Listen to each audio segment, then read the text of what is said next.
All right, let's get right into it. Today's explainer is a highly comprehensive postgraduate level deep dive into Chapter 449, exploring the totally fascinating yet incredibly devastating world of prion diseases. We're going to unpack a group of neurodegenerative diseases that literally shattered everything we thought we knew about infectious pathogens. If you've ever wondered how a simple protein can behave like a relentless, unstoppable virus, well, you're absolutely in the right place. So, to structure our review today, we're going to move through a complete clinical pathological continuum. We'll start with the fundamental prion concept, explore the spectrum of diseases, dive into the genetics, look at clinical features, break down the neuroimaging, and wrap up with differentials and emerging therapeutics. Okay, kicking things off with Section 1, the fundamental biology that makes prions completely different from every other known pathogen on Earth. Now, the really crucial point here is in the definition itself. Unlike a virus or a bacteria or a fungus, prions have absolutely no DNA or RNA. None. They are entirely devoid of any genetic material to direct the synthesis of their offspring. Instead, they are just rogue proteins that reproduce by literally forcing your normal, healthy proteins to adopt their misfolded, toxic shape. It's basically a catastrophic biological chain reaction. And the entire disease process hinges on this one fundamental structural transition. See, our brains are already full of the normal precursor protein. We call it PRC, which is highly enriched in this spiraling, spring-like alpha helix structure. But the pathogenic form, PRPSC, shifts into a rigid, flat beta sheet structure. This alpha to beta transition is what turns a totally normal cellular protein into a highly toxic, self-propagating entity that clumps together and forms dense amyloid plaques in the brain. Which brings us to this mind-bending concept, epigenetic inheritance. You might be wondering, if prions don't have DNA, how on earth do they have different strains that cause different types of disease? Well, the answer lies entirely in the fold. The disease phenotype is locked right inside the 3D conformation of the protein itself. A single protein sequence can fold into multiple different pathogenic shapes, and each specific shape dictates a unique disease strain that just keeps faithfully copying itself.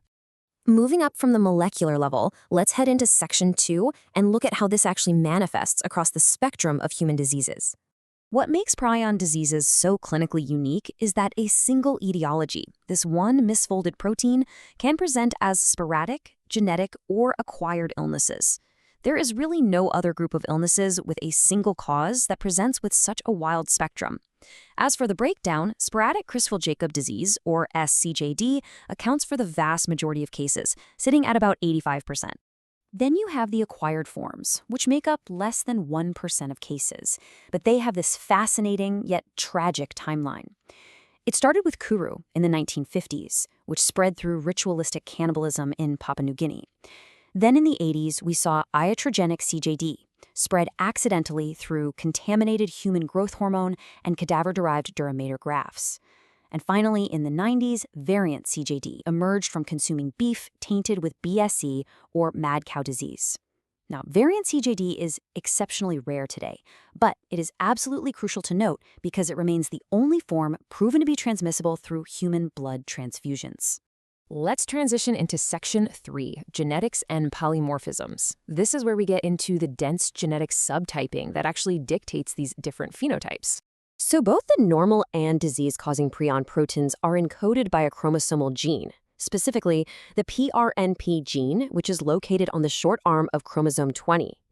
And to date, we found over 40 different mutations, missense mutations, deletions, insertions, that segregate with the inherited familial forms of the disease. But here is where it gets really interesting. It's not just about the disease-causing mutations. It's also about normal, everyday human variations. There is a polymorphism at codon 129 where you can naturally have either methionine or valine. And this spot acts like a master switch for sporadic CJD. If you have the MM1 or MV1 subtype, you get that classic, incredibly rapid dementia.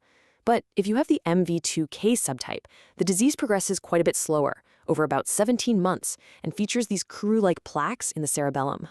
And this phenomenon builds into something even more astonishing. Let's say a patient has a specific mutation at codon 178. The resulting disease is completely dictated by what sits over at codon 129 on that same allele. If codon 129 has a valine, the patient develops familial CJD. But if codon 129 has a methionine, that exact same codon 178 mutation causes fatal familial insomnia. It's the same primary mutation, but a totally different disease, just based on a normal polymorphism down the chain. But amazingly, human genetics also gives us some defensive twists.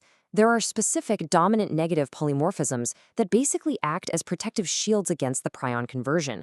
For example, the G127V polymorphism was actually identified in longtime survivors of the Kuru epidemic. Their bodies literally evolved to resist the prion.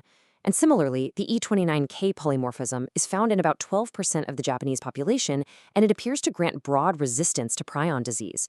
Okay, let's take this genetic alphabet soup and bring it back to the bedside for Section 4, Clinical Features and Progression. The classic sporadic CJD presentation is just utterly relentless. It often starts out super vaguely, a nonspecific prodrome of fatigue, maybe some sleep disturbance or weird pain, but then it rapidly accelerates. Patients develop severe cognitive deficits, profound depression, anxiety, and even visual hallucinations.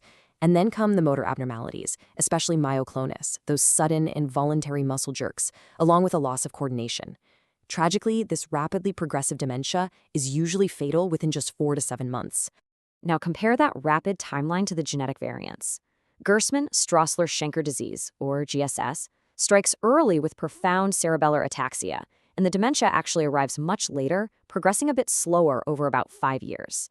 On the flip side, fatal familial insomnia, or FFI, completely destroys the brain's sleep-wake cycle and autonomic control.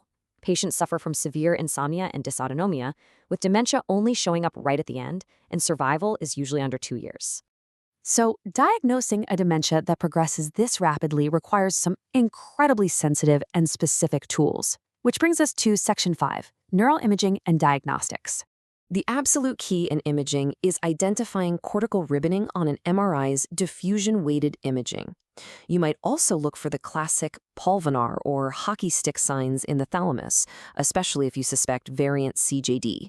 But to make sure that restricted diffusion isn't just an artifact, we have to match it with a dark hypointensity on the ADC sequence, which confirms actual microscopic vacuolation or sponginess in the brain tissue. Beyond imaging, we check the cerebrospinal fluid. We're looking for markers like CSF 14-33 and highly elevated total tau. But honestly, the real game changer today is the ultra-sensitive RT-QIC assay, which literally detects the actual prion seeding activity in the fluid itself. And what makes this modern neuroimaging so brilliant is that it isn't just for a basic diagnosis anymore. The spatial pattern of the restricted diffusion can actually help you predict the underlying molecular subtype of the disease. For instance, MM1 and MV1 typically show that robust cortical ribboning, whereas the VV2 and MV2K subtypes predominantly involve the deep nuclei, like the striatum, with way less signal in the cortex. It's like reading the genetics right off the MRI. Finally, we conclude our continuum in Section 6, looking at how to rule out the mimickers and what the future holds for therapeutics. Because CJD is currently 100% untreatable, the absolute most important task for a clinician is to rule out treatable mimickers. You have to systematically rule out things like intracranial vasculitis, neurosyphilis, and autoimmune encephalopathies. As a quick clinical pearl, if you do a spinal tap and see a high white blood cell count in the CSF, you should immediately pivot to thinking about an infectious or autoimmune process, because that is not typical for a prion disease. Which naturally brings us to the ultimate question for the field. Since this is just a self-propagating rogue protein, can we stop it? In the past, researchers tried repurposing drugs like quinacrine, but those trials failed miserably. A big reason was P-glycoprotein transport limitations.